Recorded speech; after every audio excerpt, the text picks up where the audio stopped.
Bonjour mes amis, alors voici ma deuxième capsule sur comment j'ai fait cette photo. C'est Audrey Delis qui m'a envoyé une photo que j'avais fait avec un effet d'eau qui appelle un filet.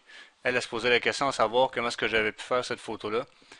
Non, c'est pas la retouche. Ça a été fait directement avec l'appareil.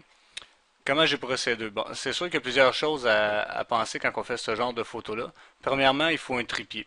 Le pourquoi il va me falloir un trépied, dans mes explications tantôt, je vais vous l'expliquer. On va baisser les vitesses au maximum. Ça, c'est la première chose. Dans un monde idéal, c'est d'avoir un déclencheur. Sinon, il y a toujours le retardateur qu'on peut mettre aussi sur l'appareil qui va faire le travail. Donc, pour me placer, pour commencer, j'ai commencé avec une balance des blancs automatique. Ça, c'est la première chose que j'ai fait quand j'ai programmé mon appareil. Ensuite, je le monte sur un trépied. Suite à ça, sur la lentille que j'avais à ce moment-là, j'avais un stabilisateur d'image. Ça, quand que je travaille en pause lente sur un trépied, je le mets à off pour justement éviter d'avoir un flou. Ensuite, la deuxième chose que j'ai fait, la troisième, pardon, c'est de mettre mon appareil sur mesure évaluative. Donc, je lui ai demandé d'évaluer l'ensemble de la lumière qui rentrait dans mon cadrage lorsque j'ai pris la photo. Ensuite, ce que je fais, j'ai fermé mon diaphragme au maximum. Donc, j'ai monté mes F jusqu'à F22. L'idée de ça, c'est qu'il y ait le moins de lumière possible qui entre sur mon capteur, qui se rend au capteur. Ça, c'est l'autre étape que j'ai fait. Ensuite, je me suis assuré que j'étais à 100 ISO. Le pourquoi, c'est aussi, même si c'est une journée nuageuse, euh, je- c'est beaucoup mieux d'être à 100 ISO pour avoir ça aussi le moins de lumière possible qui va aller jusqu'au capteur. L'idée est de pouvoir baisser les vitesses au maximum.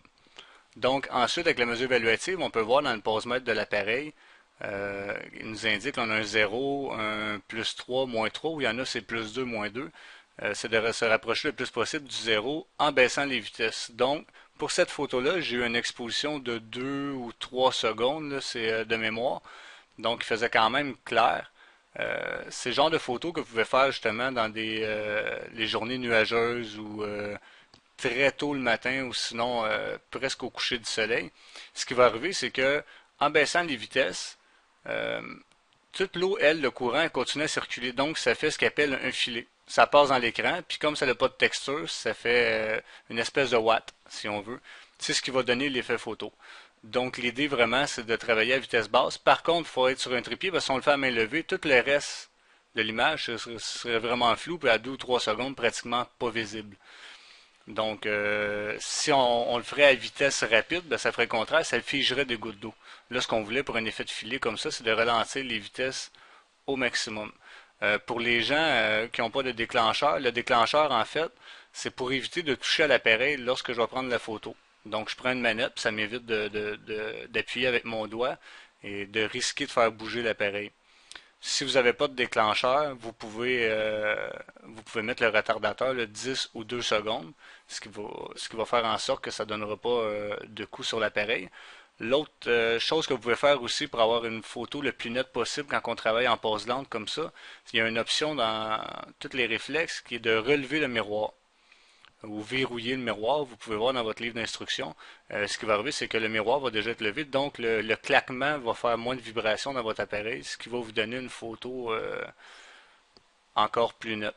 Au niveau de la retouche, il n'y a pratiquement pas de retouche sur cette photo-là. J'ai peut-être saturé un tout petit peu.